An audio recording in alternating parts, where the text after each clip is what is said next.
O vídeo a seguir é o registro da primeira aula do curso de extensão A Vida Simbólica na Literatura Contemporânea, ministrado por mim, professor Gustavo Naves, e promovido pela Escola de Letras e pela Escola de Extensão da Unirio. O programa do curso prevê 10 aulas em que serão explorados e discutidos conceitos da obra do médico e psicólogo suíço Carl Gustav Jung, a partir da leitura de um conjunto de textos da literatura contemporânea, que oferecerão um roteiro para o comentário do pensamento junguiano. O link para a programação completa do curso está na descrição do vídeo. Nesta primeira aula, são oferecidos alguns esquemas comparativos introdutórios sobre o inconsciente na psicanálise freudiana e no pensamento de Jung, com o objetivo de identificar funções da linguagem em ambos os casos, e em especial da linguagem simbólica, no caso de Jung. Esse curso ele surgiu de um grupo de estudos que a gente realizou, né, no âmbito da Escola de Letras da Unirio, logo depois, né, que começou o confinamento, a quarentena da pandemia no ano passado. A gente teve essa reação naquele momento que, embora não fosse possível manter as aulas, né, ou transferir as aulas diretamente para o ensino remoto, a gente poderia seguir tendo um contato com os alunos através de grupos de estudos sobre temas específicos que os professores quisessem acionar.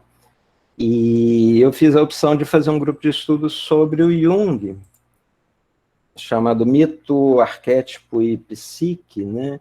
Muito naquele momento no espírito de que se as portas estavam literalmente se fechando, né, a nossa vida objetiva, social, estava ali extremamente comprometida, totalmente comprometida em um certo sentido, a nossa vida psíquica ia continuar acontecendo, né, e ela poderia ser um motivo ali de atenção maior, a gente poderia abrir janelas, né, para a nossa vida psíquica, no momento em que a nossa vida objetiva social, a parte mais extrovertida dela, tivesse tão comprometida.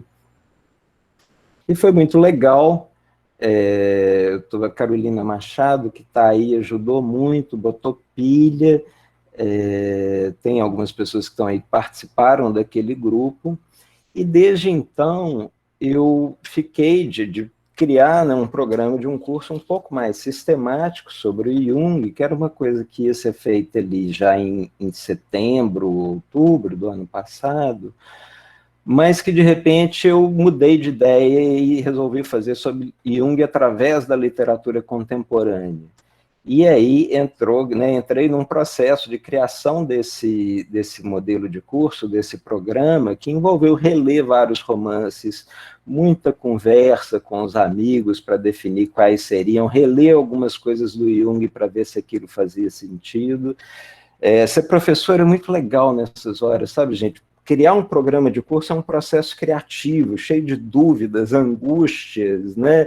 Decisões, entusiasmo, medo, e por aí vai, até chegar um dia e você falar, pronto, está aqui, né? Esse é um programa de curso que eu quero dar, que vai me fazer feliz e tudo.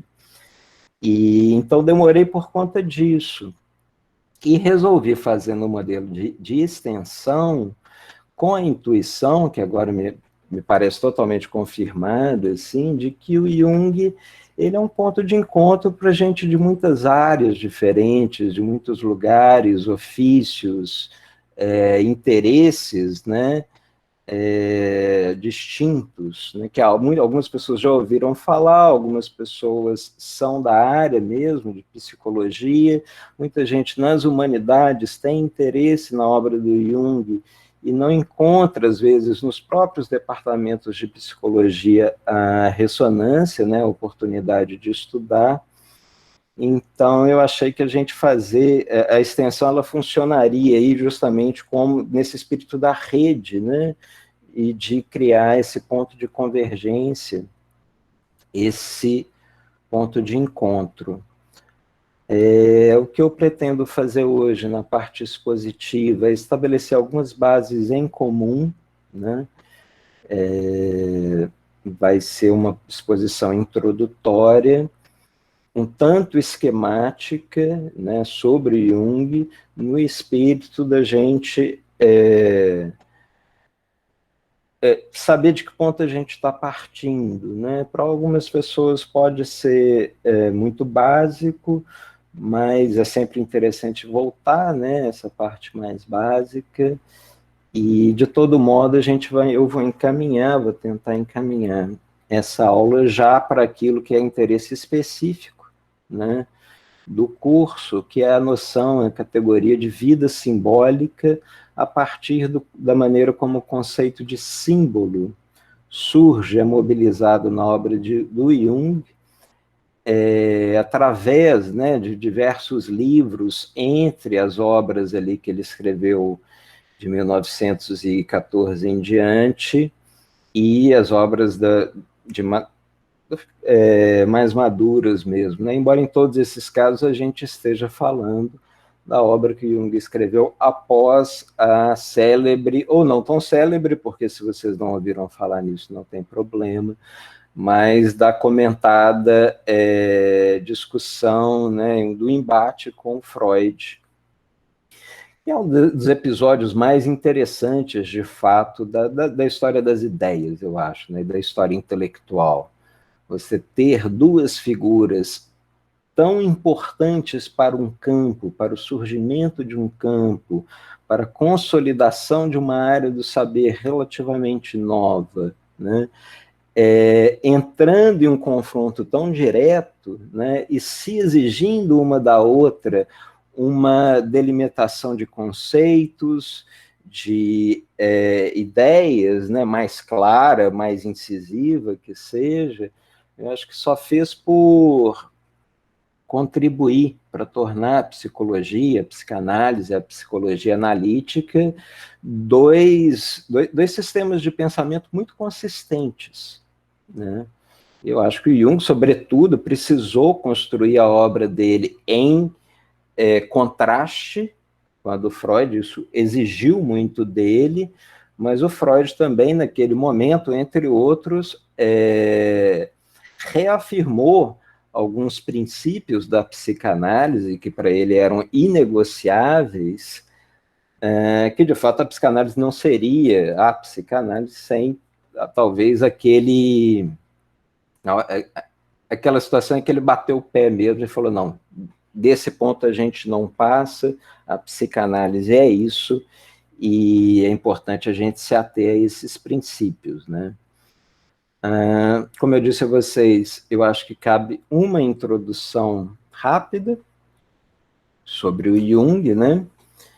Que nasceu na Suíça em 1875, era cerca de 20 anos mais novo que o Freud, né? Que é de 1856. O Jung, filho de um pastor protestante, seguiu a carreira médica e logo se tornou médico assistente em um hospital psiquiátrico, né, Burkossil. Eu não sei pronunciar esse nome facilmente, mas um hospital psiquiátrico suíço, onde a princípio ele se destacou através daquilo que era chamado na época de experiências com associações de palavras. Ele identificava complexos, né, ou aquilo que na época estava começando a ser chamado de complexo, tanto por ele quanto por Freud também, através de um experimento em que ele enunciava, né, ou o médico elencava palavras para a pessoa que estivesse fazendo o exame, o teste, essa pessoa reagia com uma palavra e o médico tinha ali um pequeno relógio cronômetro em que ele media o tempo de resposta a cada palavra e já por esse tempo, pelas variações com que a pessoa às vezes reagia a uma palavra, às vezes sentia uma espécie de bloqueio diante de determinados termos, né, ele ia identificando áreas, né, temáticas na vida daquela pessoa em que ela parecia ter uma reação emocional mais intensa. É interessante porque as primeiras menções ao Jung na imprensa surgiram muito porque ele passou a ser requisitado em tribunais, na Suíça e na Europa, para identificar, né, para, através desse teste, desse exame, contribuir para a solução de crimes, né? Isso, o Jung foi, de certa forma, o primeiro mind hunter, de que eu tenho notícia para quem viu a série. E era polêmico, eventualmente, você solucionar um crime com base, né, nesse tipo de procedimento, mas foi usado. Ele era relativamente objetivo, e só que na mesma época em que ele estava desenvolvendo esse tipo de teste, de procedimento, ele leu, né, nesse hospital, ele morava nesse hospital, ele era residente no sentido mais estrito da palavra, acompanhava o dia a dia dos pacientes e tinha ali um quarto, né, uma pequena residência. Ele leu a Interpretação dos Sonhos. É o livro que o Freud lançou em 1900, né, e se tornou um livro essencial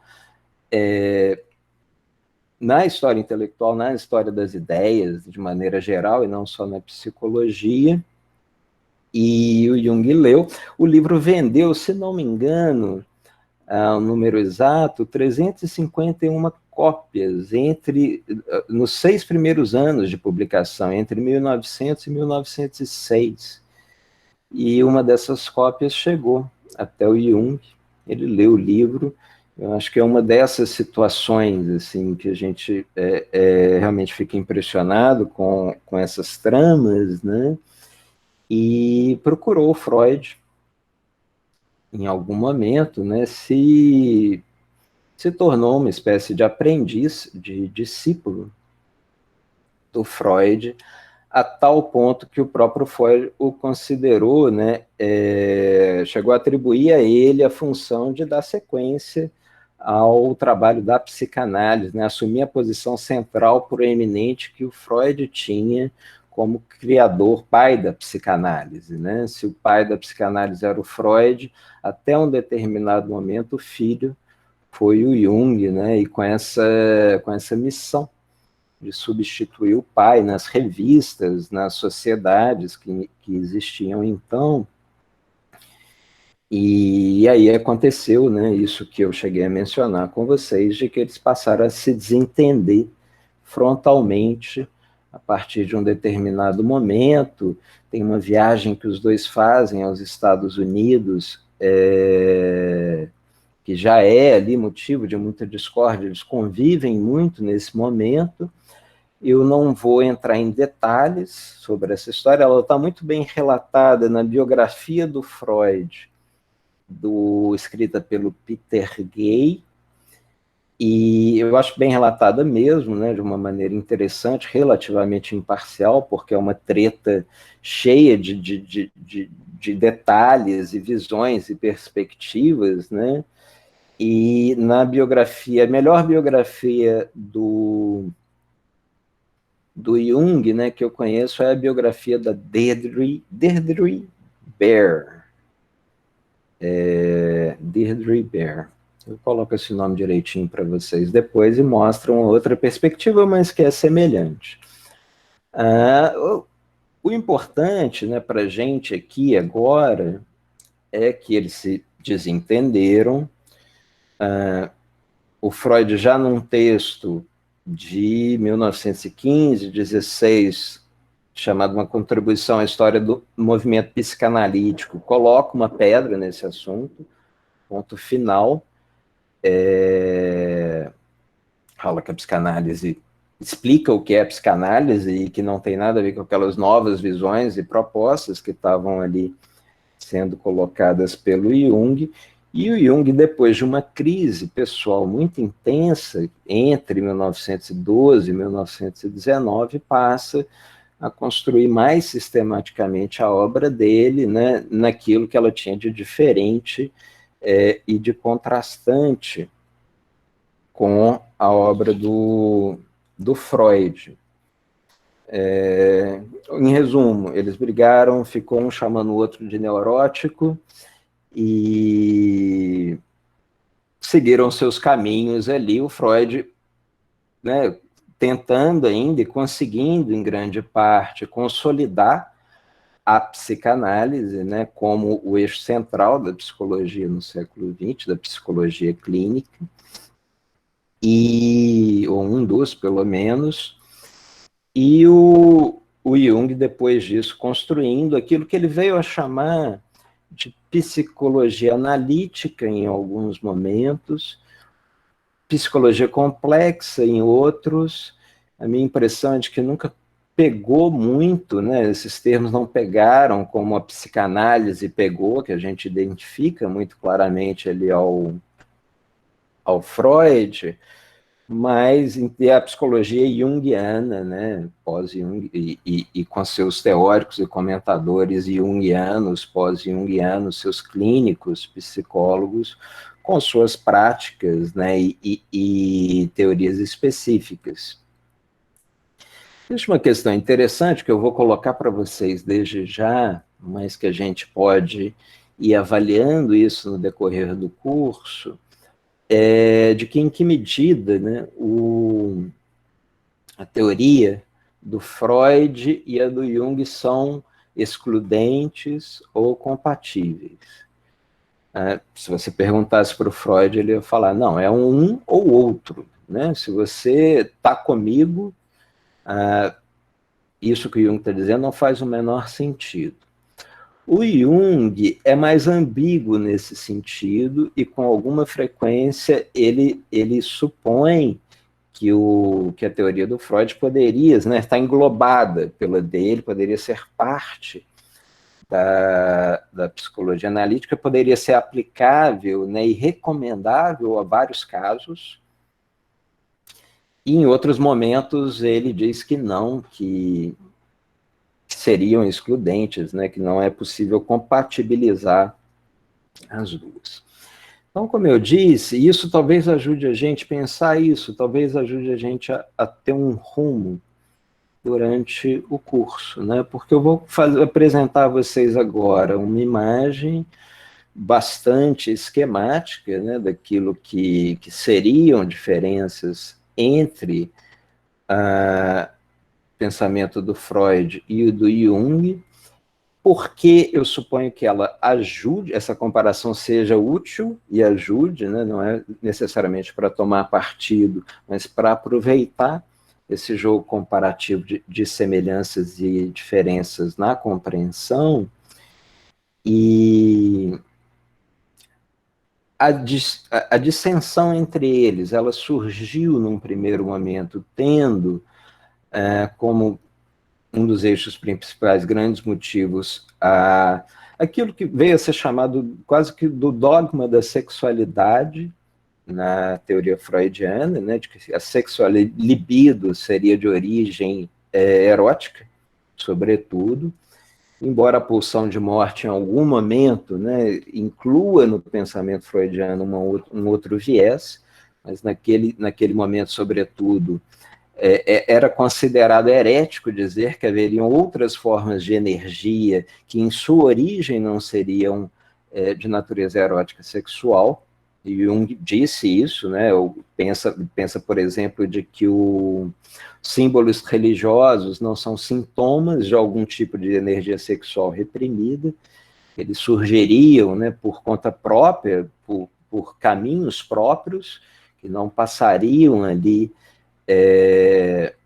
por uma espécie de neurose, de repressão de instintos sexuais que levariam à criação de obras de arte e ritos religiosos, por exemplo.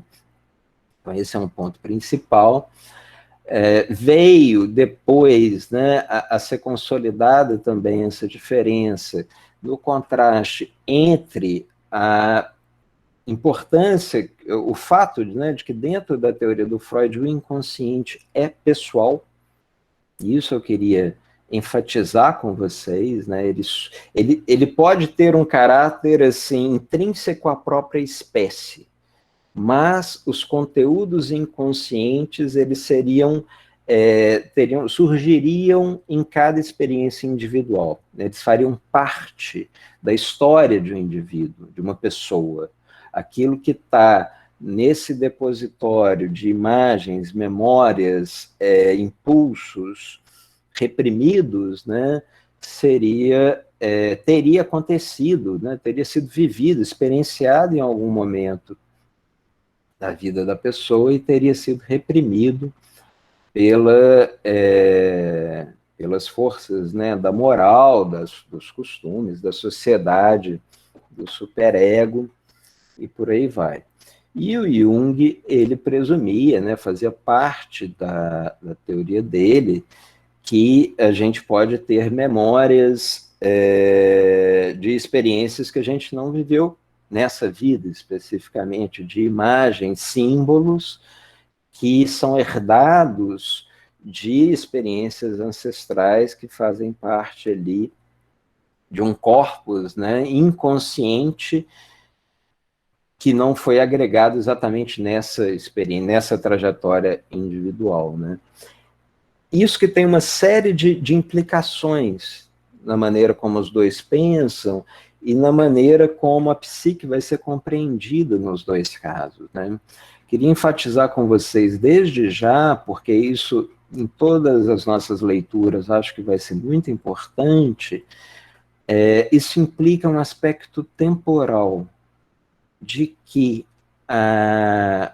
o Freud procura por causas, a psicanálise procura pelas origens, né, na história do indivíduo, daqueles sintomas, né, daquelas manifestações que podem ser doentias e neuróticas, e que se devem, em muitas vezes, né, dentro da teoria psicanalítica, a experiências da primeira infância, que foram reprimidas, que foram esquecidas, entre aspas, né, que foram recalcadas porque o organismo, o corpo, a psique decidiu naquele momento que não dava para lidar com aquilo. E aí, muitos anos depois, num trabalho psicanalítico, num trabalho clínico, né, ou por algum outro caminho, essas lembranças viriam à tona e tornariam possível reintegrá-las à esfera da consciência, ou seja, aquilo que eu reconheço como parte da minha vida, da minha história. Isso, claro, eu estou sendo bastante esquemático. Quem trabalha na clínica psicanalítica, né, já lida com um conjunto de fatores e vetores muito maior do que esses que eu estou comentando, lida, é claro, com os casos, né? Existe a teoria, mas eu acho que qualquer psicólogo clínico tem uma atenção muito específica aos indivíduos que estão ali, as pessoas que estão buscando ajuda, né, e buscam ser efetivos nesse sentido, muito independente da teoria, mas teoricamente isso vale, né, e era isso que estava sendo proposto em grande medida pela psicanálise. Isso poderia, esse movimento de trazer à tona essas memórias, lembranças, né, imagens, poderia durar tempos variáveis, né, poderia ser curto, poderia ser longo, ele poderia ter que se repetir, né, com alguma frequência, elaborar-se através de diferentes situações e circunstâncias, mas existia um horizonte de reintegrar esses conteúdos à consciência, ou seja, torná-los conscientes, né, fazer com que o indivíduo os reconhecesse como parte da sua história, e isso seria o próprio movimento de cura, né, de restituição ao indivíduo da capacidade de funcionar, muitas vezes, quando, por exemplo, um caso de neurose tornasse essa pessoa incapaz de ter uma profissão, um relacionamento, coisas nesse sentido. O Jung vai funcionar um pouco diferente, a gente está pensando em menos em termos de reintegrar esses conteúdos à consciência, mas no sentido de uma constante transformação que a consciência sofre, né, através dos influxos de imagens do inconsciente coletivo. Vou passar para vocês, mostrar a vocês a imagem agora para ver se a gente vai tornando isso um pouco mais claro.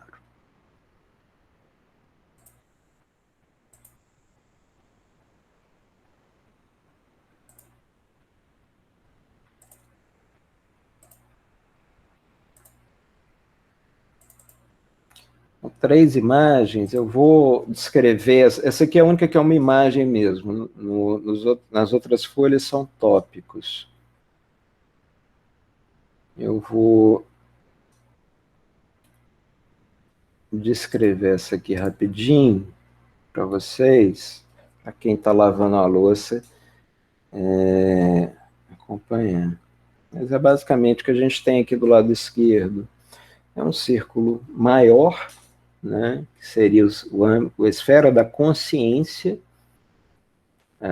dentro do esquema freudiano, e do esquema que eu estou fazendo para o pensamento freudiano, né, como eu disse a vocês, é muito esquemático, é para ter um efeito didático mesmo, e deixa de lado algumas nuances, mas, de maneira geral, a gente pode entender que existe essa consciência, né, no caso do Freud, essa consciência individual, e aqui, né, dentro desse círculo maior, está a pessoa, ou ela é, né, a própria pessoa é essa esfera, a psique pessoal é essa esfera, e ela comporta a esfera da consciência, e uma espécie de zona de sombra, né, um lugar do desconhecido, do recalcado, do reprimido, que vai sendo gestado, né, que vai sendo criado, que é ali, surge, né, no interior dessa esfera pessoal, que é o inconsciente. E o trabalho de trazer né, à tona os conteúdos do inconsciente pessoal seria o trabalho de cura, né, da consciência, sendo que esses conteúdos do inconsciente pessoal, eles se manifestariam, a princípio, através de sintomas, de sonhos, né, de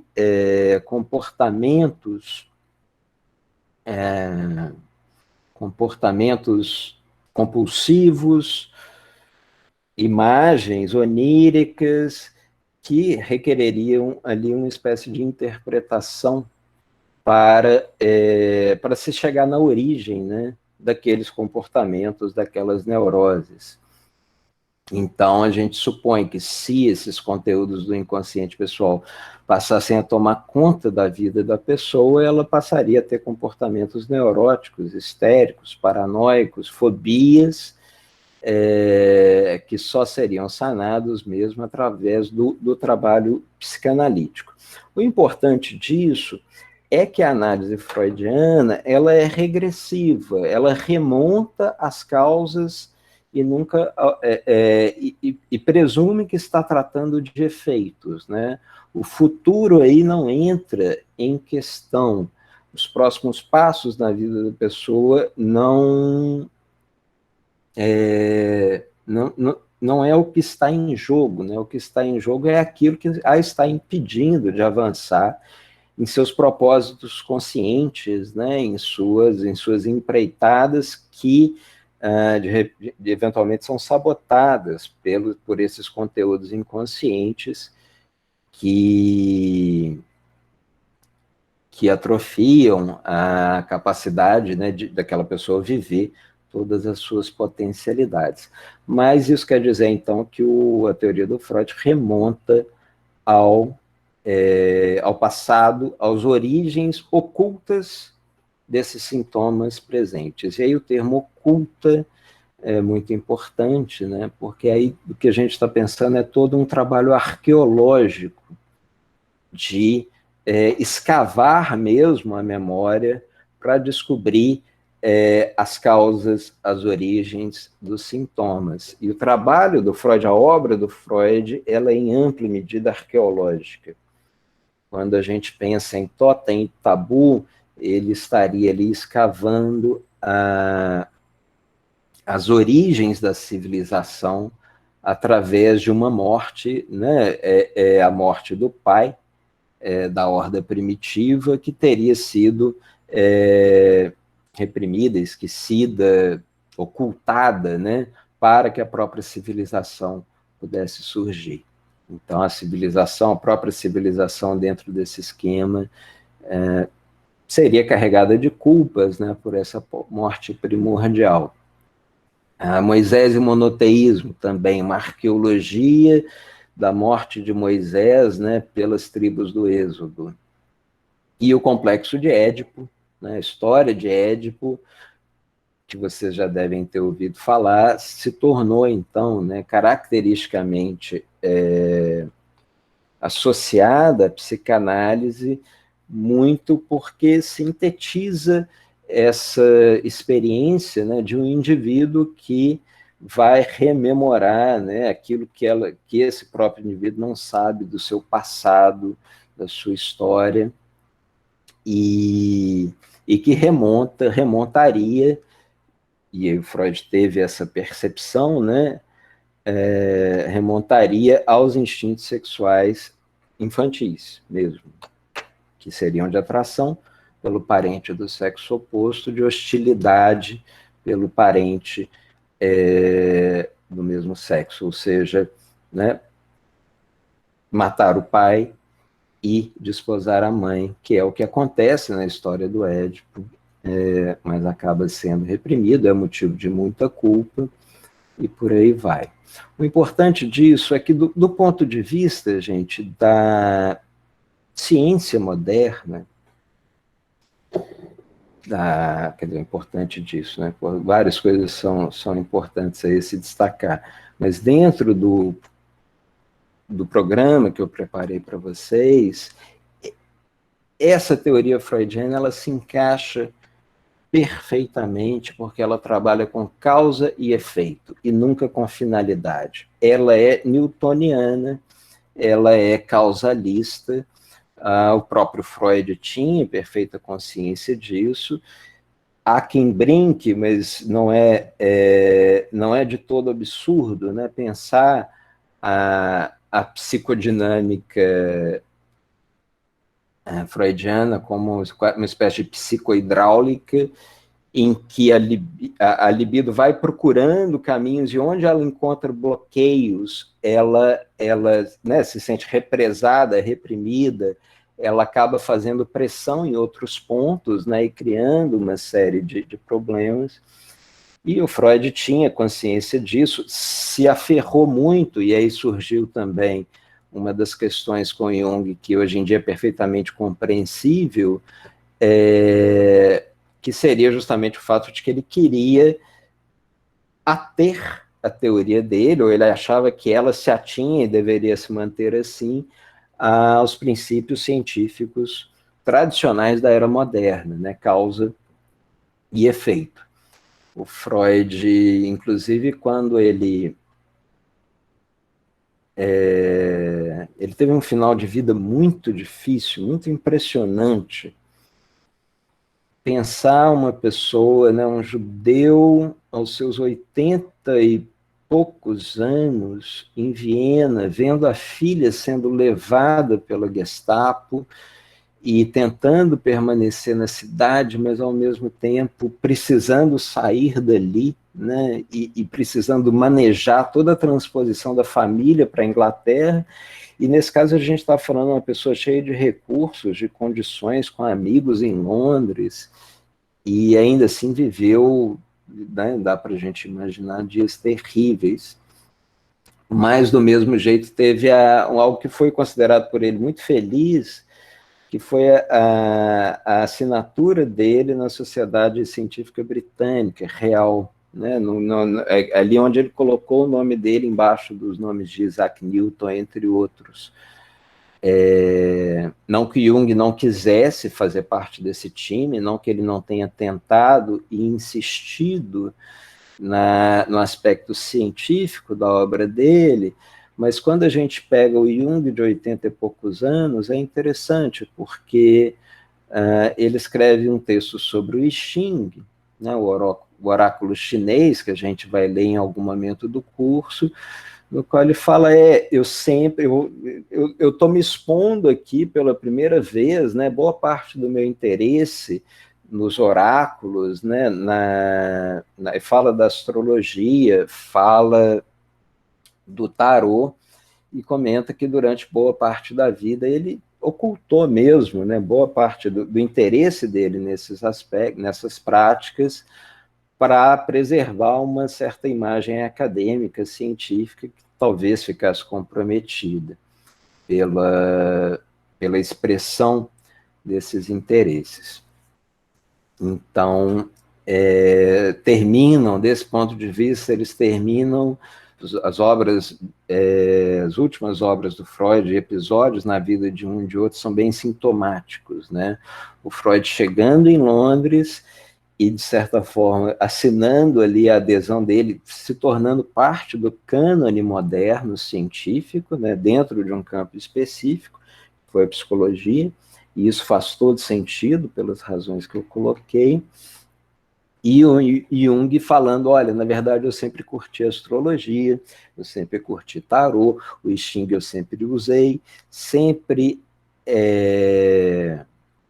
usei esses recursos com meus pacientes por uma razão pragmática, porque eles têm eficácia terapêutica. E eu não vou deixar de usar aquilo que tenho. Eu tenho um ethos, né, uma ética que exige que eu use com eles aquilo que é eficaz. Mas do ponto de vista da teoria dele, né, ele já teve um problema muito grande quando ele se interessou pela alquimia, que é boa parte da obra dele, aí ele realmente se expôs a esse interesse, construiu muita coisa em torno disso, mas boa parte da obra dele veio a ser sobre a alquimia, e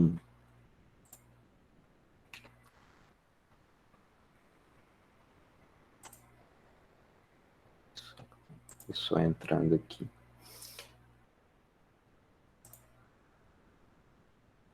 E mesmo assim, por conta do interesse dele na alquimia, ele encerrou, né, a relação, né, foi encerrada a colaboração dele com uma pessoa muito importante que falou, olha, se você for por esse caminho, eu não vou te acompanhar, Tony Wolff, né? Ele tinha uma relação pessoal com ela, mas não é disso que a gente está tratando. Ela falou em determinado momento que ele ia jogar por terra todos os esforços dele por ser reconhecido, né, dentro de um determinado meio universitário, acadêmico, se ele começasse a escrever sobre aqueles alquimistas que ele estava estudando. E nesse sentido, em relação à alquimia, ele construiu uma obra realmente muito consistente, mas perdeu com isso, de fato, inserção em alguns meios, em alguns contextos, né? E a astrologia foi muito marginal nos comentários dele, existem comentários sobre astrologia, entremeados com a discussão sobre alquimia, por exemplo. O I Ching já surge nesse texto, né? Mas o que ele diz no final da vida é justamente que ele sempre usou mais esses recursos do que escreveu sobre eles, se expôs publicamente, comentando, né, esses recursos, os mapas astrais, do tarô e a própria alquimia, por exemplo. Quer dizer, no caso da alquimia ele escreveu. Mas em todos esses casos, já entrando mais diretamente no assunto do curso, né, a gente está falando de linguagens simbólicas. Linguagens e simbólicas no sentido que o Jung deu ao termo símbolo. Deixa eu voltar aqui para a nossa apresentação, simbólicas nesse sentido, sendo que, para o Jung, a consciência, ela surge, ela brota do inconsciente coletivo. A gente, né, é um pouco aquela ideia de que a gente não vem ao mundo, a gente vem do mundo. Isso é muito recorrente, né, muito claro em algumas filosofias orientais e muito estranho à nossa tradição judaico-cristã, em que existe uma entidade fora do mundo chamada Deus, que nos colocou aqui nesse mundo por ele criado, né? Enquanto a gente tem filosofias e mitologias muito mais orgânicas, em que o ser humano brota do mundo como as folhas de uma árvore brotam de uma árvore. Né? Lógico que a gente vai ter diferenças, uma delas está justamente nessa nossa percepção de que somos algo inseparado, nessa nossa necessidade de desenvolver a esfera consciente, a esfera do ego, né? A nossa individualidade, só que a gente, por conta dessa própria condição, estaria condicionado a eventualmente sentir, interagir, né, com esse contexto do qual a gente surge. E é um esquema que tornaria possível a gente sonhar, por exemplo, com imagens que vêm do inconsciente coletivo e não foram vivenciadas, experienciadas por nós nessa vida. E aí toda a questão do Jung, né, dentro daquilo que ele chamou de individuação, seria como que a gente dialoga, né, como que a esfera da consciência dialoga com o inconsciente, sem se deixar tomar por ela, né, porque da mesma forma como no Freud a consciência pode se deixar tomar pelo inconsciente, pelos comportamentos neuróticos que ganham grandes proporções, né? O Jung estava muito interessado, até pela experiência como médico dele, no caso das psicoses, em que ele via o inconsciente coletivo tomando conta, né, da vida de pessoas, de tal maneira que elas passavam a viver o arquétipo. Né? O arquétipo, sendo bem introdutório esquemático também, ele seria a unidade, né, a entidade, os deuses, demônios, e isso vai variar, né, a denominação histórica disso e na própria obra dele, mas equivaleriam àquilo que ocupa, aquilo que existe no inconsciente coletivo, né, seriam aquilo que a gente identifica como partes, como originado nesse inconsciente coletivo. Alguns comentadores e teóricos da obra dele vão praticamente mapear, cartografar esse inconsciente coletivo para descobrir quais são os arquétipos que existem nele, até delimitá-los, né, de uma maneira mais científica. O próprio Jung, quando ele falou, escreve os arquétipos do inconsciente coletivo, ele está, de certa forma, tentando fazer essa cartografia e pensando ali um conjunto, né, de arquétipos, mas alguns comentadores e o próprio Jung às vezes dá a entender de que a gente não tem acesso, a gente não seria capaz de descrever esses arquétipos de uma maneira objetiva pelas mesmas razões que fazem com que esse sistema faça sentido e seja possível. A gente está imerso nele. Né? Então, ao contrário do pensamento freudiano, que é mais associável e associado ao pensamento científico moderno, em que um sujeito vê um objeto e o descreve, a gente, ao descrever os arquétipos, a gente não teria, né, condições de se colocar de um ponto de vista externo a eles. A gente descreve a maneira como a gente experiencia, a maneira como eles surgem para nós, mas muito dificilmente a gente seria capaz de delimitar. E esses arquétipos também, eles poderiam ser mutáveis, historicamente. Eu, particularmente, brinco com a ideia de arquétipo, brinco no sentido, assim, de que eu entendo, né, que eles não seriam delimitáveis e passíveis de uma descrição final. Eu acho que aquilo que a gente usa como símbolos para esses arquétipos muda historicamente. Então, é um pouco por isso que, escrevendo sobre astrologia, eu uso termos arquétipos, né, do zodíaco.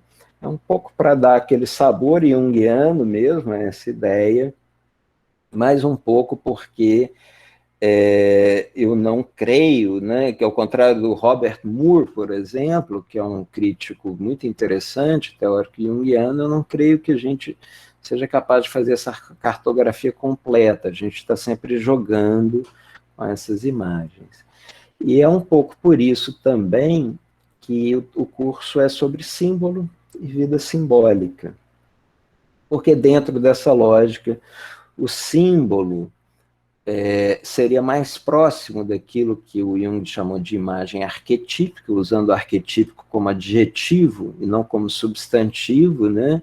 Ou seja, aquilo que, dentro da esfera consciente, remete ao inconsciente, dá a entender, sugere, alude, né, a algo de misterioso que nos toma, às vezes, nos guia, nos orienta as ações, nos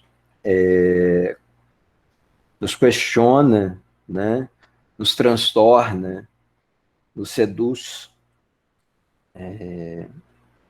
Então, a ideia de símbolo estaria para ele muito associada à maneira como os arquétipos são experienciados, sonhados, vividos, através dessas linguagens que são misteriosas, né? E parecem remeter a, a experiências, a personagens cuja descrição nunca é completa. Então, nesse sentido, os arcanos do tarô, por exemplo, seriam imagens arquetípicas, símbolos que remetem a esse inconsciente coletivo. Eventualmente, a gente vai usar o termo arquétipo, né, nesse sentido, mas, no meu caso, pelo menos, sempre entendendo de que os arquétipos, o acesso que a gente tem a eles, o conhecimento que a gente tem deles é através dos símbolos que surgem nos sonhos. Alguns desses símbolos aparecem na nossa vida individual, né? Alguns desses são criados e compartilhados culturalmente de maneiras tão espontâneas quanto o sonho, né? Então, quando a gente entende que os arcanos do tarô, por exemplo, não foram criados por um indivíduo ou por uma sociedade, eles foram sendo, eles evoluíram de maneiras um tanto quanto indetermináveis e foram se tornando o que são por serem reconhecidos como forças simbólicas, né? A gente pode falar a mesma coisa da astrologia, dos 12 signos do zodíaco, que também não evoluíram porque a sociedade astrológica ou Ptolomeu ou quem quer que seja definiu que seriam 12 e eles foram resultado, né, de trâmites e processos culturais que a gente não consegue explicar direito, da mesma forma como a gente não explica totalmente o poder dos símbolos sobre a capacidade deles de participar das nossas vidas. Em tudo isso que eu estou dizendo, existe uma diferenciação entre símbolo e sintoma, né? Muita coisa que para o Freud, sonhos, imagens oníricas, né, apareceriam como sintomas a serem decodificados de uma linguagem cifrada para a descoberta de suas origens. No caso do Jung, aparece como símbolos que sugerem, indicam aludem a algo de desconhecido e de misterioso, né? Então, nessa imagem do lado, está o círculo de consciência ali, brotando de dentro do inconsciente coletivo. Eu dei só um exemplo, né, dos arquétipos junguianos, que seria das imagens arquetípicas, que seria a sombra, que dentro do esquema dele é o que mais se parece com o inconsciente pessoal freudiano. E é muito por isso, né, por essa semelhança, que às vezes ele dá a entender, pela ambiguidade dessa semelhança, de que também as manifestações do inconsciente, daquilo que se assemelha ao inconsciente pessoal, no caso do Freud, seriam parte do esquema dele. Às vezes ele fala, não, neurose mesmo precisa ser curado e tratado pela via psicanalítica, né? Ele foi ambíguo nesse sentido no decorrer da obra dele. Eu sugiro a vocês que mantenham um pouco dessa ambiguidade, no sentido de quem se interessar pela obra do Jung, né, do ponto de vista da própria terapia, assim, o Jung é muito interessante, mas pode acontecer de você ter quadros e situações para qual o trabalho psicanalítico é muito mais eficaz do que o tarô e a astrologia, por exemplo, né? Só que a gente, lógico, tem que reforçar aqui o papel inverso, de descobrir, de valorizar, de estudar a eficácia desses símbolos que apontam para o futuro, apontam para aquilo que você vai fazer, e não para as origens de um determinado comportamento.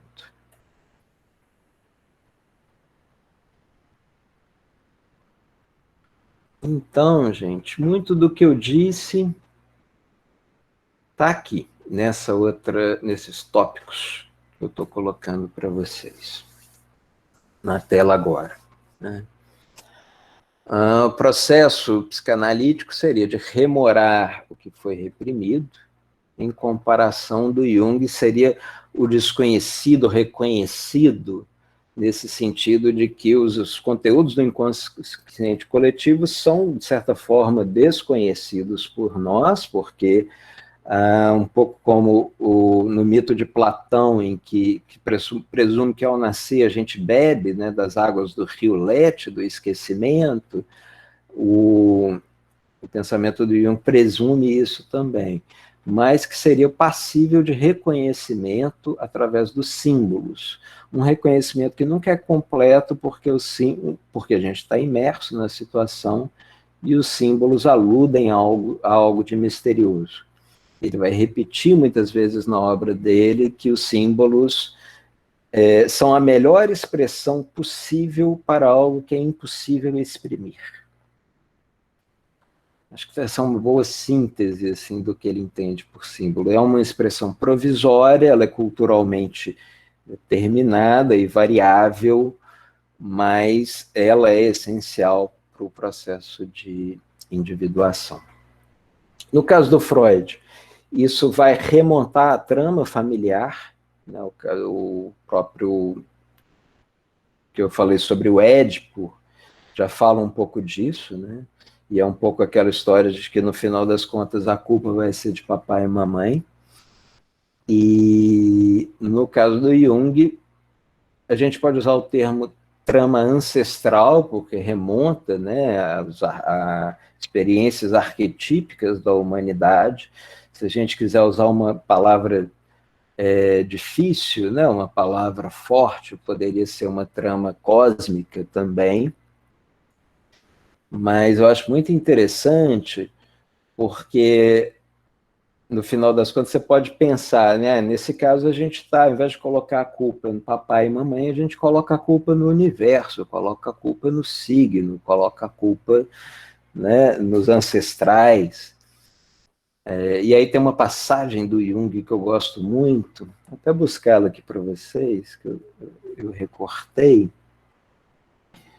no que ele diz, no que ele comenta um texto astrológico mesmo, ele diz o seguinte, num dos livros dele sobre alquimia, ele comenta, né, o texto astrológico de um alquimista, e no que ele está falando da relação dele com o mapa astral, né, a maneira como ele convivia com aqueles trânsitos, com aquelas imagens e símbolos, ele diz: o que antes era um peso arrastado contra a vontade, de cuja existência toda a parentela era acusada, né, ou seja, a experiência individual, agora é visto e reconhecido em uma compreensão mais vasta possível, que pode até ser muito modesta, como um patrimônio da própria personalidade. Ou seja, a gente meio que coloca a culpa no cosmos, dentro dessa trama ancestral do Jung, mas esse aspecto cósmico enorme, por outro lado, está todo manifestado na sua experiência, e não tem ninguém muito à mão assim para você responsabilizar pelas suas neuroses. Está ali no seu mapa, né, como dizem, a gente vê. E aí você meio que tem que se virar com aquelas potencialidades e dificuldades e por aí vai.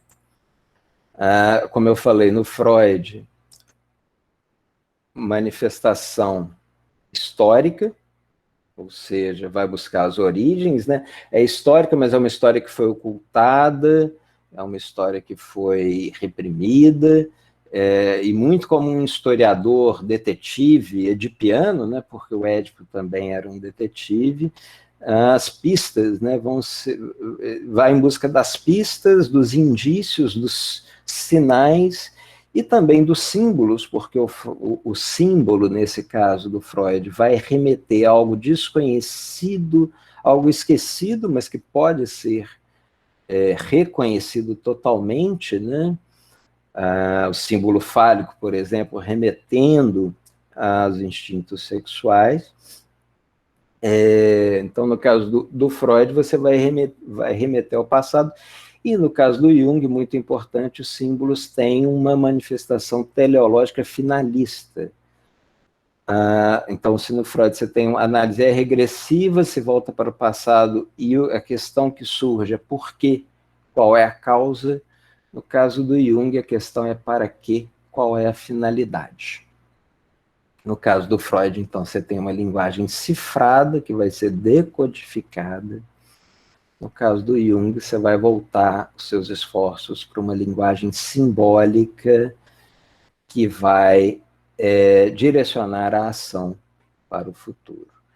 No caso do Freud, você vai dedicar a esses símbolos um esforço mais hermenêutico de interpretar os sonhos, né, de interpretar aquelas imagens e descobrir o que elas estão querendo dizer, mas estão dissimulando, porque a linguagem do inconsciente para o Freud é dissimulada, é codificada, enquanto para o Jung a linguagem do inconsciente é simbólica e ela é, nesse sentido, a melhor expressão que está tendo, né, melhor expressão disponível para algo que a gente não consegue entender completamente.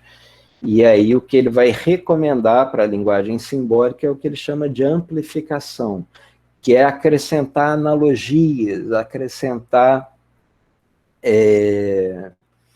outras imagens, conhecimentos, reflexões a respeito daquele símbolo, muitas vezes conviver com aquele símbolo, pensar nele, né? Olhar, contemplar aquela carta do tarô, por exemplo, para tentar descobrir do que ela está tratando, né? Nesse caso específico, desse momento da sua vida, e, sobretudo, para quê? Para que lugar ela está te levando. Eu cheguei a elencar aqui alguns exemplos, acho que não vai ser o caso de explorar todos para a gente poder conversar um pouco. Mas,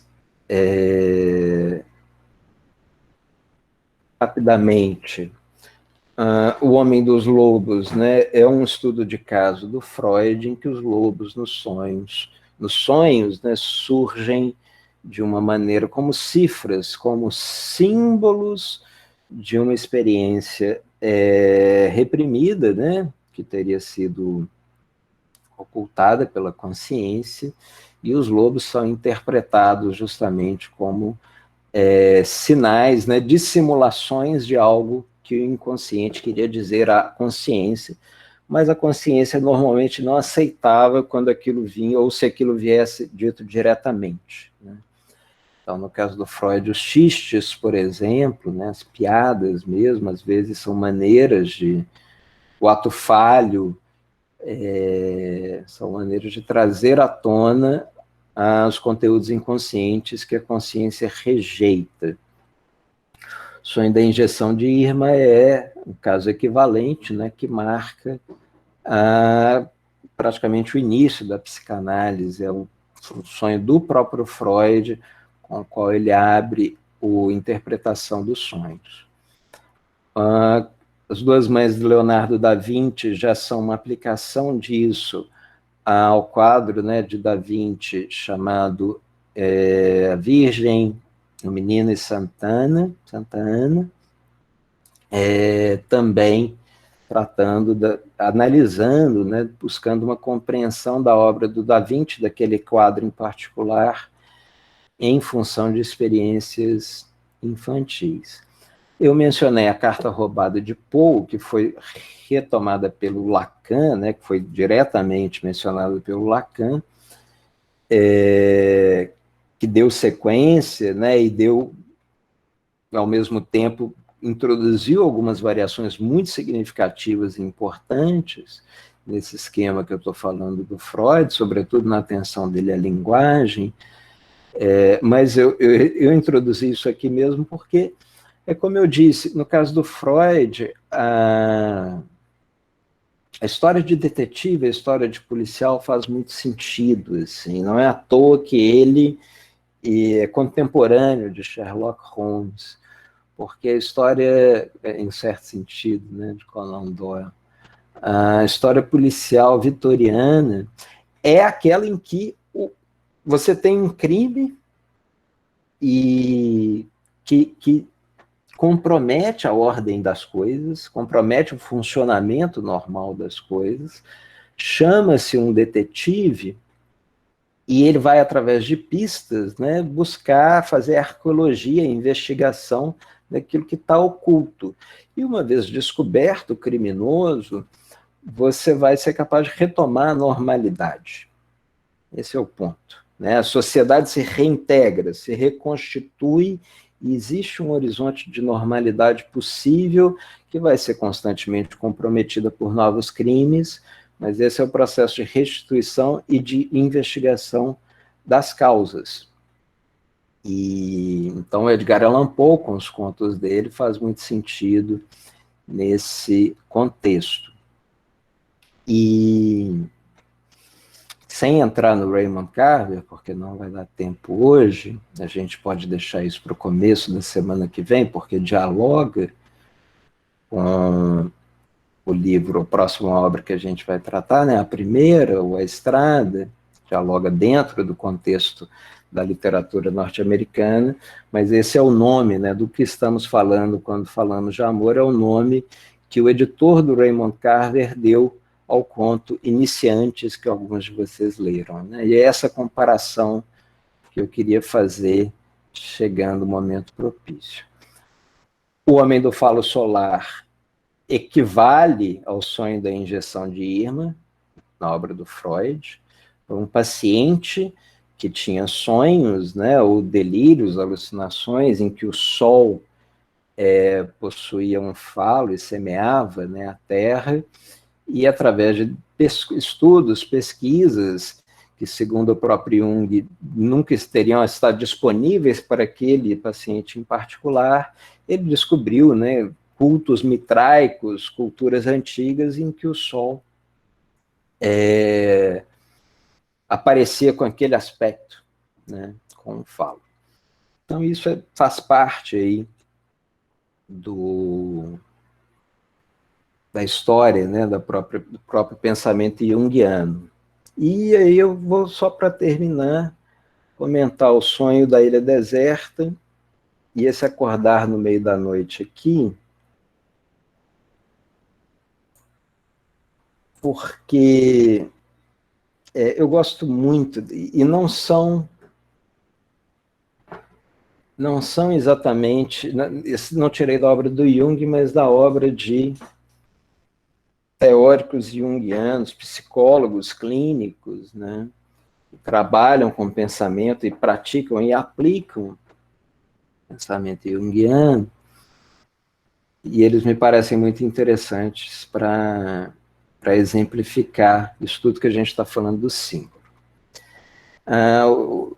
O Sonho da Ilha Deserta é um relato que a Patricia Berry, autora de um livro chamado O Corpo Sutil de Eco, livro magnífico, a gente vai ler um ensaio dela, pelo menos, ao tratar da Helena Ferrante, o ensaio que se chama A Neurose e o Rapto de Perséfone, mas esse sonho eu tirei de uma palestra dela no YouTube.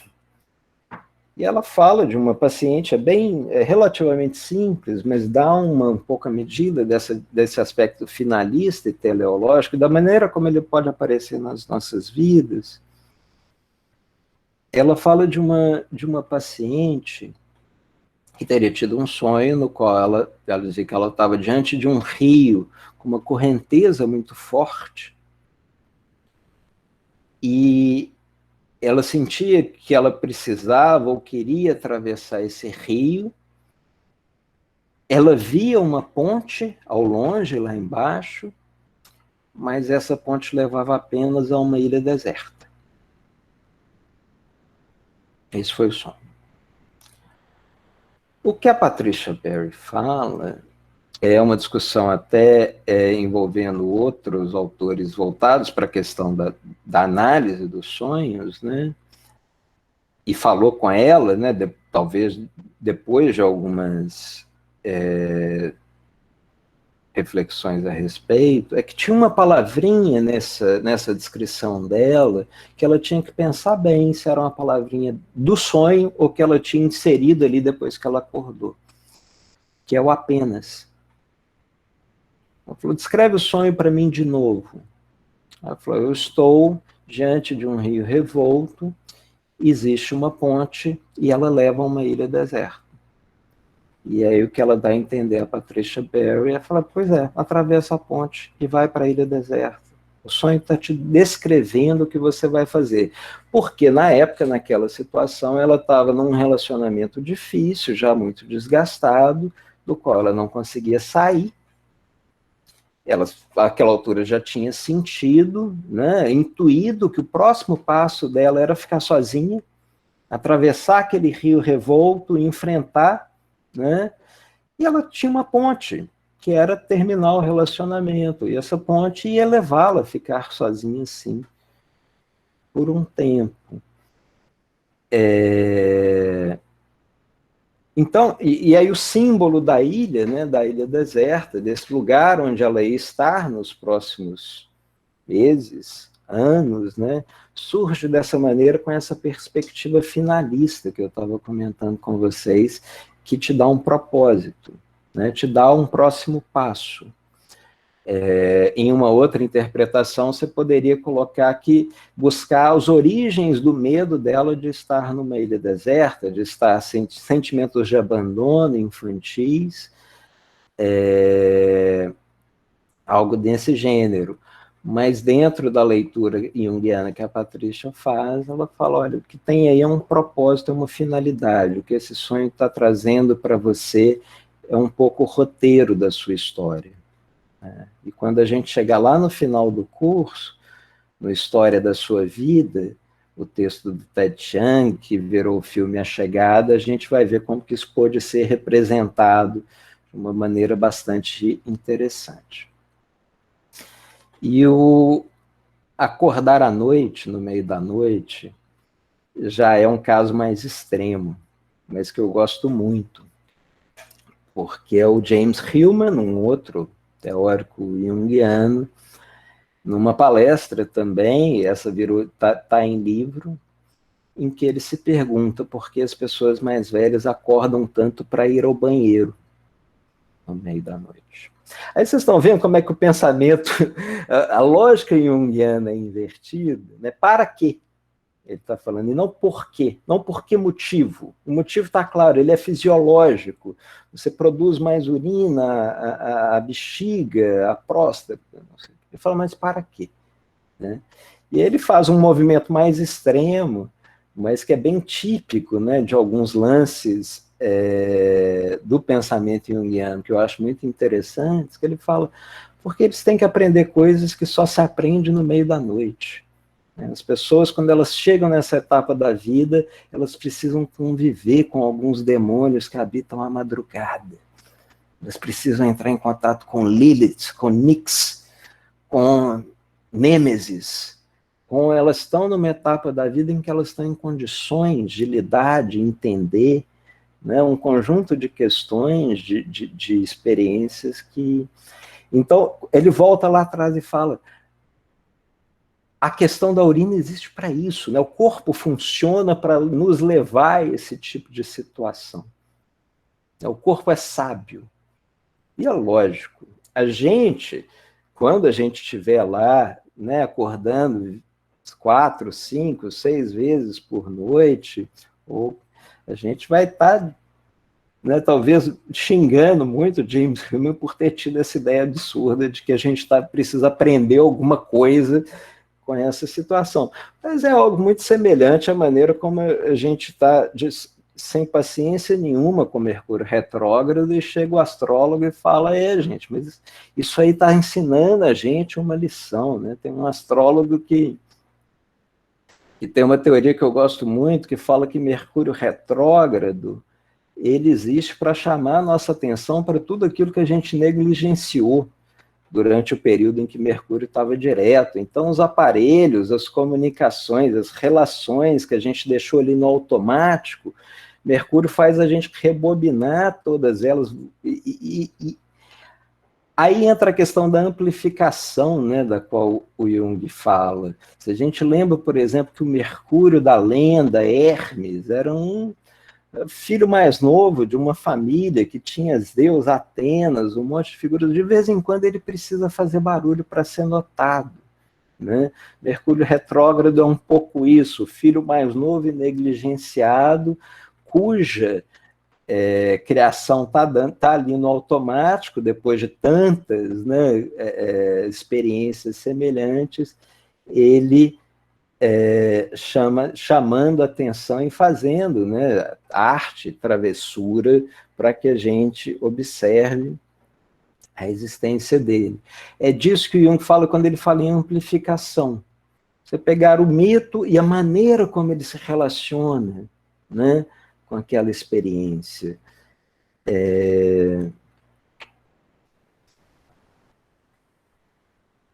É isso que eu vou, um pouco isso que eu vou propor a vocês a fazer quando a gente entrar na possibilidade de escrever um ensaio, né?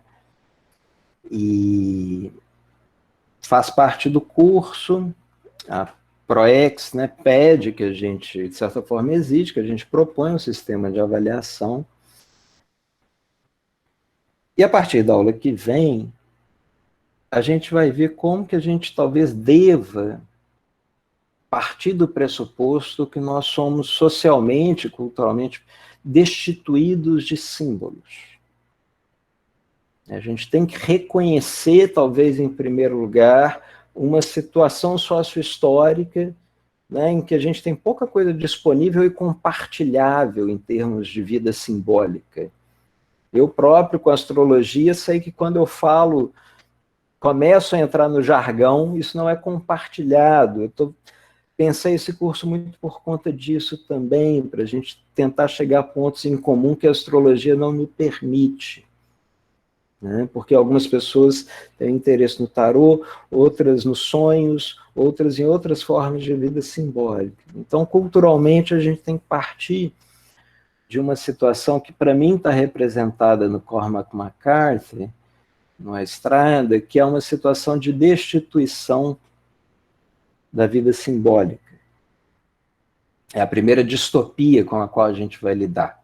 Depois a gente vai lidar com a distopia do Conto da Aia, que é uma hipertrofia de símbolos gestados e produzidos com um sentido de controle e opressão. Né? São duas distopias em extremos opostos. E o Cormac McCarthy, o Alisson está aí, que conhece mais o texto, lidou mais com ele, vai poder comentar depois. Mas me chamou muita atenção, um texto sem metáforas, quase. Ele começa com um sonho, mas é um texto que quase não traz imagens, quase não traz metáforas. Né? Ele é muito objetivo e lógico, representa muito, trata muito da experiência de um sujeito, de um indivíduo, em um mundo pós-apocalíptico em que ele tem que dar conta de sobreviver e de fazer o filho dele, né? Tornar possível a sobrevivência do filho dele. Mas com o tempo, no decorrer do curso, eu quero também que a gente vá desenvolvendo com os símbolos que fazem mais sentido para cada um de nós, esse trabalho, e para nós, eventualmente, em conjunto, esse trabalho de amplificação, de estabelecer analogias nos mitos, ou no cotidiano. Né? A gente não precisa, e aí é uma posição minha em relação à tradição junguiana. Algumas pessoas vão entender e vão dizer que o método junguiano presume e exige uma grande erudição. Né? Que você conheça muitos mitos, muitas narrativas, muitos símbolos. Eu já não entendo assim, eu acho que para Patricia Berry chegar nessa conclusão sobre a ilha deserta, ela precisou de muita sabedoria, muita perspicácia e de conviver com essa lógica finalista, né? Mas ela não precisou buscar em um culto mitraico a ideia da ilha deserta, né, como um símbolo de uma vida solitária. Eu acho que no nosso cotidiano, nas canções que a gente ouve, nas nossas experiências comuns, nas nossas experiências individuais, às vezes a gente consegue fazer esse trabalho. Né?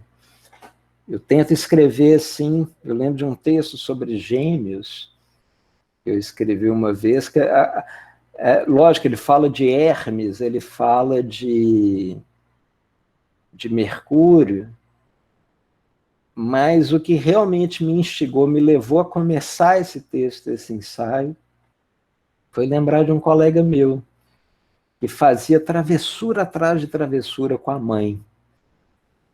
E eu ia na casa dele e ele era quase que um especialista nisso. Assim.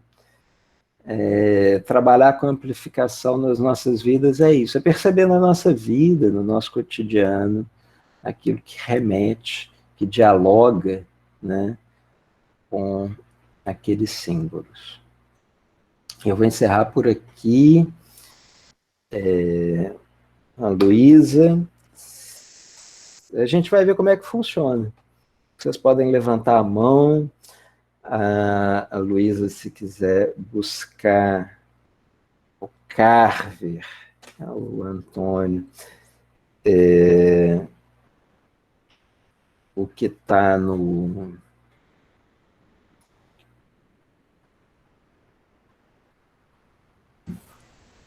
blog. Eu tenho algumas perguntas aqui do chat. Vocês estão me ouvindo direitinho? Joia, obrigada. Deixa eu ver aqui. Algumas pessoas perguntaram sobre a questão do inconsciente pessoal para o Jung, porque ele não aparece naquele esquemazinho. Então, se ele existe, se ele não existe. Inclusive, deixa eu só buscar uma aqui, uma pergunta específica, inclusive pediu para você comentar em comparação com o inconsciente pessoal lacaniano. Ah, não, desculpa, eu falei errado. Na verdade, essa sobre Lacan é outra pergunta, mas assim, primeiro tem essa questão do inconsciente pessoal. É ótimo, importante. É exatamente nesse ponto que eu disse a vocês que o Jung foi ambíguo. Porque se o inconsciente pessoal, esse inconsciente pessoal, ele existe na obra dele, né? Ele é compatível com o pensamento dele, de uma maneira transpor aquilo que o Freud fala para dentro do sistema junguiano, os dois pensamentos são compatíveis, não são excludentes, e o Jung, de certa forma, engloba o Freud. Isso faria sentido, não seria de todo desrespeitoso e desmerecedor para o Freud, porque o Freud falaria, ok, mas o que eu tracei de limite aqui é o limite científico. Isso tudo que o Jung está falando, para além disso que eu falo, não é possível explicar, provar, nem nada disso. Né? E o Jung falaria algo do tipo, tudo bem, mas eu estou conseguindo provar, ou eu não estou me condicionando pelo mesmo paradigma científico que você, e é possível incorporar a sua noção de inconsciente pessoal ao meu pensamento, ou seja, você teria... O mais comum na obra dele é dizer que sim, tem neuroses que são passíveis e que requerem um trabalho psicanalítico. Então, existe, em diversos momentos ele vai falar que isso é trabalho para o Freud. Por exemplo, um texto dele sobre a poesia e a arte. Muitas obras de arte são, de fato, sintomas e não símbolos. Ele chegou a ter uma discussão com James Joyce por conta disso. Ele chegou a considerar Ulisses, em algum momento, trabalho para o Freud, assim, né? Sendo que o próprio Freud se referia aos dois, é muito engraçado isso. Como tem... Como é que chama Tweedledum and Tweedledee, do Alice? Humpty Dumpty, né? Ele falava o Humpty suíço e o seu equivalente vienense, Dumpty Freud. Né? Brincava com os dois, o Joyce, autor de Ulisses, sendo que, no final das contas, ele ainda chegou a solicitar o tratamento do Jung para a filha dele. Mas o Jung fala, olha, muito daquilo que a gente experiencia como... E aí, a minha percepção, né, é impossível a gente abrir mão da teoria freudiana. Né? Eu já experienciei na minha vida coisas que são muito explicáveis e por essa lógica freudiana. Aliás, ipsis literis. A diferença é que eu vivi isso durante um trânsito de Plutão muito significativo. E aí entra a encrenca. Né? É caracteristicamente freudiano, mas ao mesmo tempo parece ter um componente junguiano finalista. Aquilo parece estar me levando a um lugar e não ser apenas um resultado, né, da culpa que papai e mamãe tiveram na minha criação. Em última instância, é de me tornar grato a papai e mamãe por terem me fazendo viver isso que teria me levado a tais e tais circunstâncias. Estão vendo a complicação? É difícil, porque para quem está vivendo em meio a uma crise, muitas vezes esse trabalho psicanalítico vai ser o essencial para... E nem todo mundo vai entender isso através de Plutão, do tarô, não sei das coisas. Depende dos símbolos nos quais a pessoa se reconhece. Mas quando chegar na análise da Helena Ferrante, né, eu coloquei para vocês a gente vai ler e comentar O Dia de Abandono, a gente vai ler justamente um texto da Patricia Berry, em que ela faz uma leitura de Deméter, uma deusa grega, mãe de Perséfone, que teve o filho raptado por Hades, né, dentro de uma chave freudiana, falando a deusa é neurótica. O arquétipo é neurótico. Então, se você transpõe isso, você viver neuroses dentro do esquema junguiano é viver também uma situação arquetípica. É quando ele fala, por exemplo, que a depressão, e isso tem muito a ver com a Helena Ferrante, com o livro dela, a depressão é uma situação de a neurose especificamente, né? Uma situação de intranquilidade entre duas posições. Só que ele considera a posição de a causa, mas também um ponto de chegada, né? Ele, no final das contas, está entendendo da mesma forma como o James Hillman entende que a nossa fisiologia existe para a gente aprender coisas no meio da noite, quando a gente vai ao banheiro, ela funciona com esse propósito, né? Você pode ter uma leitura da neurose em que ela tem um propósito, e não quer dizer que você vá simplesmente acatar, mas do ponto de vista da clínica em si, né? Eu imagino, eu acho que é isso que o Jung está falando na maior parte das vezes. O método freudiano vai funcionar melhor com neuroses, que é o método de associação livre e não o método de amplificação. Isso é muito importante, tá, gente? Para a gente, pessoalmente. Por mais que a gente possa especular a respeito desse conceito de símbolo junguiano, às vezes a gente precisa, até para evitar situações de inflação, remontar, remeter, recuperar essa lógica freudiana do sintoma, né, em que algo é causado porque essa concepção do simbólico, ela pode nos confundir às vezes. Ela requer um certo cuidado.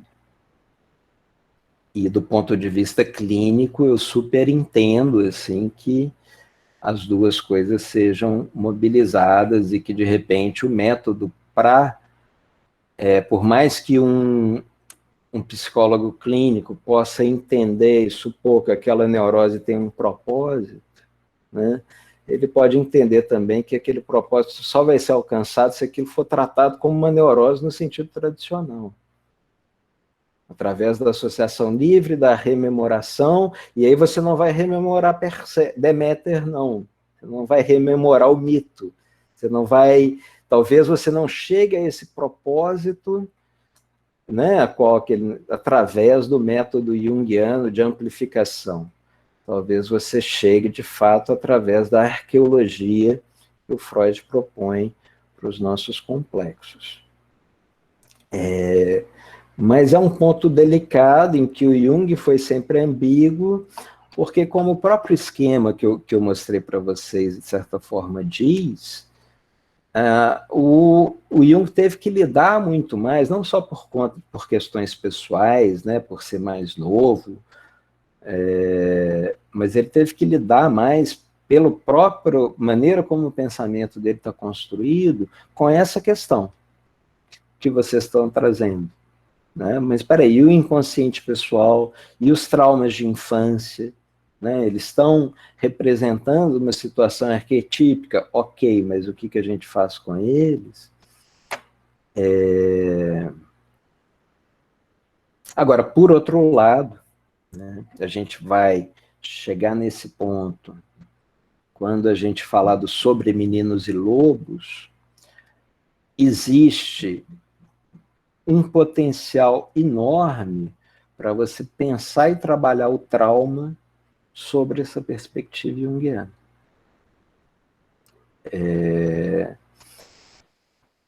E aí eu vou dar um exemplo extremo para vocês. Um livro chamado Sem Destino, de um autor que ganhou o Nobel, Imre Kertész.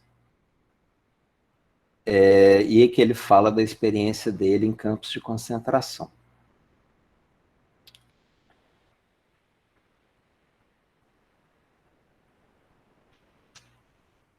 ele trata no final, né, de como que um dia ele está aí sendo bem objetivo, um dia ele está conversando com, depois mais velho, né, com senhores que teriam vivido aquilo também, e eles estão falando, né, de como foi terrível, é claro, mas ele é tomado naquele momento por um sentimento assim de afirmar que ele, tudo bem, ele tinha sido coagido, ele tinha sido, em última instância, absolutamente estraçalhado ao ponto de tomar aquela decisão, mas sim, ele tomava a decisão de dar os passos, de andar quando ele era obrigado. A decisão, em última instância, era dele. E ele usa uma frase no final, que eu acho que fala muito desse potencial de pensamento sobre o trauma nessa chave, que é o seguinte: eu não poderia aceitar o destino estúpido de ser apenas inocente. Fala, vocês vão, o livro se chama Sem Destino. O que ele fala no final é: não tirem isso de mim enquanto um destino, não me deixem supor que a minha vida poderia ter sido diferente, porque ela foi assim. Então ela tinha que ser, individualmente ele tem que afirmar isso. Ele convence isso muito claramente para a gente. Individualmente, isso faz parte de mim hoje, né? Lógico que nada disso justifica ações futuras, mas quando a gente está conversando com quem teve traumas passados, né, quem convive com trauma, com situações de... E aí entra a história de Perséfone, entra né, como um termo de amplificação, existe uma discussão em que, de repente,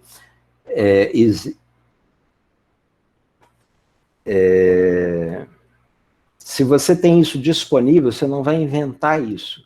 Mas se esse símbolo está disponível, eu acho que é muito isso que o Jung estava falando, quando ele fala, olha, isso era eficaz, né? Se existe um símbolo disponível para ele falar, olha, isso tinha uma finalidade, isso foi o seu destino, isso é a sua vida, ele não tem porquê, ele tem a obrigação ética, eu acho que é um pouco esse o ponto que ele fala no texto sobre o I Ching, né, de apresentar isso para aquela pessoa, por mais que aquilo não seja cientificamente provado, mas do ponto de vista terapêutico, você entender a sua vida como inserida em uma história arquetípica, né, que não é necessariamente uma história heróica, é uma história também feita de depressão, de trauma,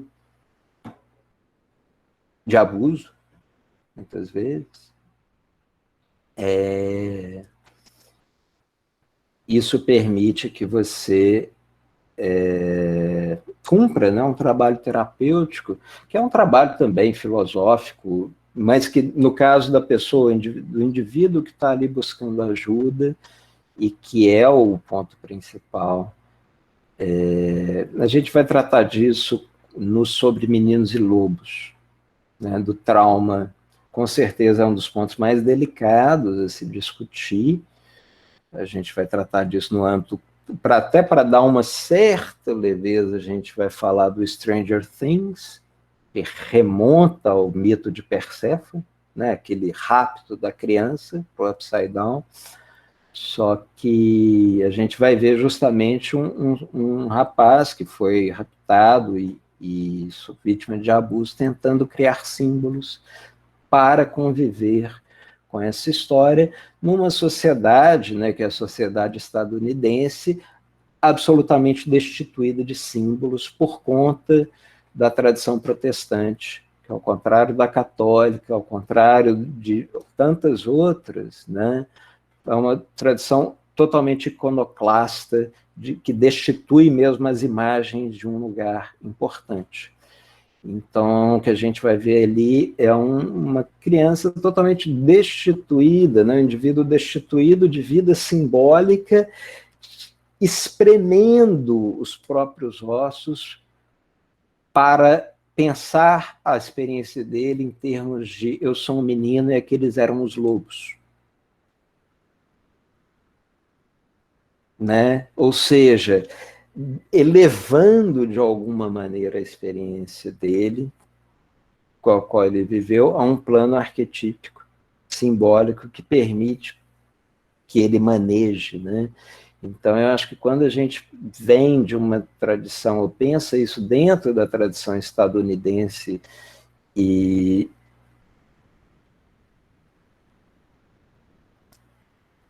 eu estou pensando isso, né, na maneira como o capitalismo,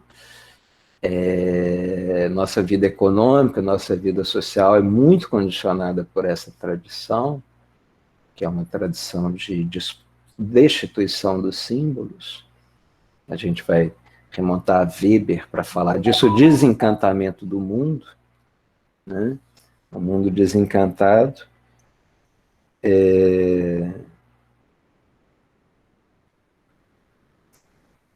Luísa está falando de algumas questões mais pontuais. Eu acho que sim, no que eu puder ajudar agora, mas enfim, só terminando essa parte, no final das contas, independente da posição do inconsciente pessoal ser incorporado ou não, ipsis literis, ao pensamento junguiano, a vida simbólica ela vai ser importante também, em alguma medida, possivelmente, inclusive clinicamente, para lidar com aquilo que é tradicionalmente visto sobre essa perspectiva freudiana. Luísa, pode falar.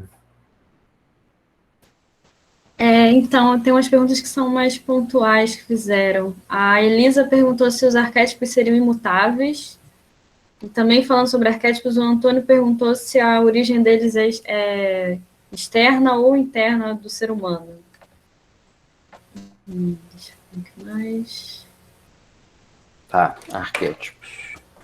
Depois eu falo. Sobre os arquétipos, eu vou adotar a posição de que nada pode ser afirmado categoricamente. Nem de que eles são mutáveis, nem de que são imutáveis.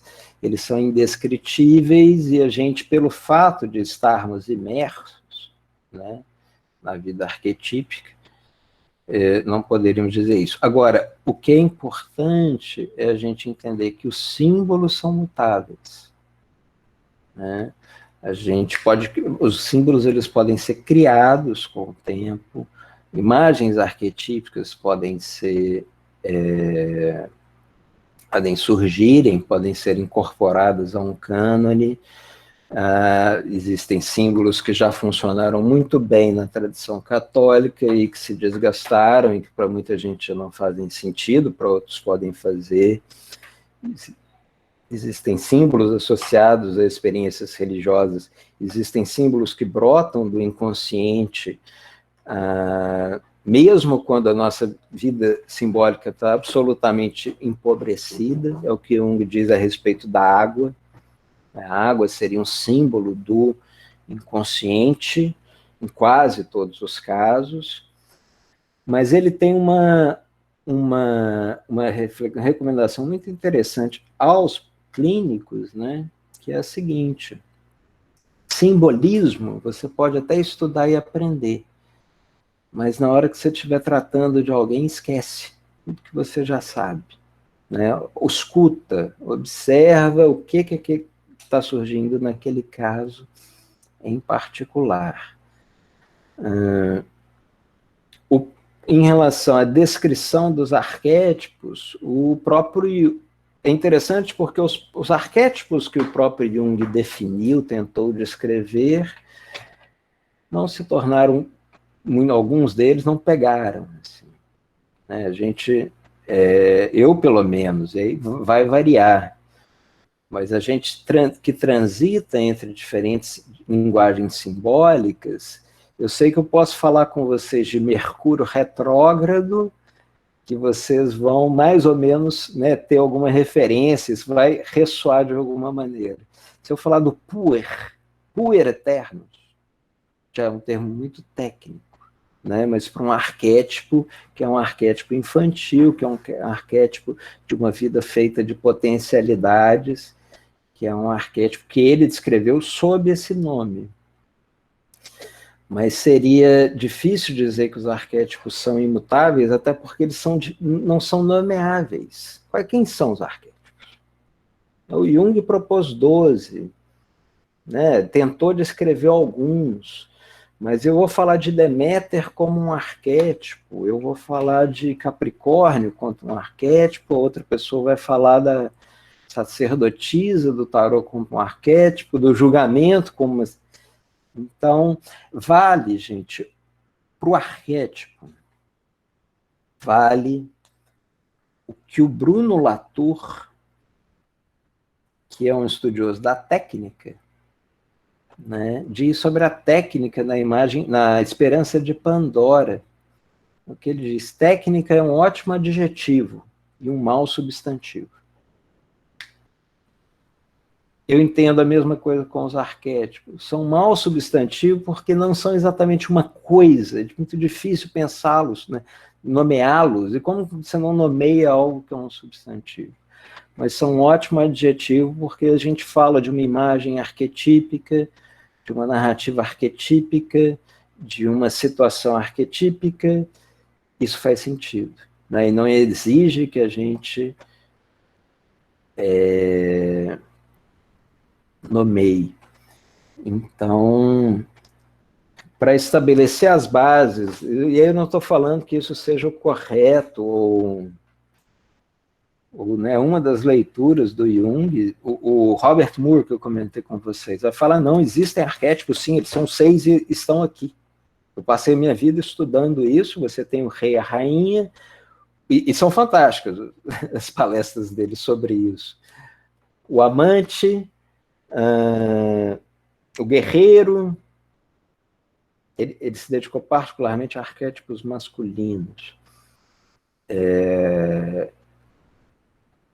O rei, o amante, o guerreiro, falou: isso é uma cartografia da psique. Ou seja, ela está toda mapeada aqui. Você vai sempre operar dentro de uma dessas energias, dentro de uma dessas chaves. E eles seriam imutáveis nesse sentido, e ao mesmo tempo teriam expressões variáveis historicamente. Mas é um pouco a discussão sobre o mundo das ideias de Platão. Para quem conhece isso, já ouviu falar na filosofia, as ideias estão lá imutáveis, só que a gente não vai trabalhar com as ideias, a gente vai trabalhar com símbolos. É o que me parece importante do ponto de vista das nossas trajetórias. Sobretudo, e aí é interessante, né, o fato da gente estar num departamento, no âmbito, né, ter partido de um departamento de letras, o fato da gente estar trabalhando com uma linguagem, né, que é a linguagem simbólica.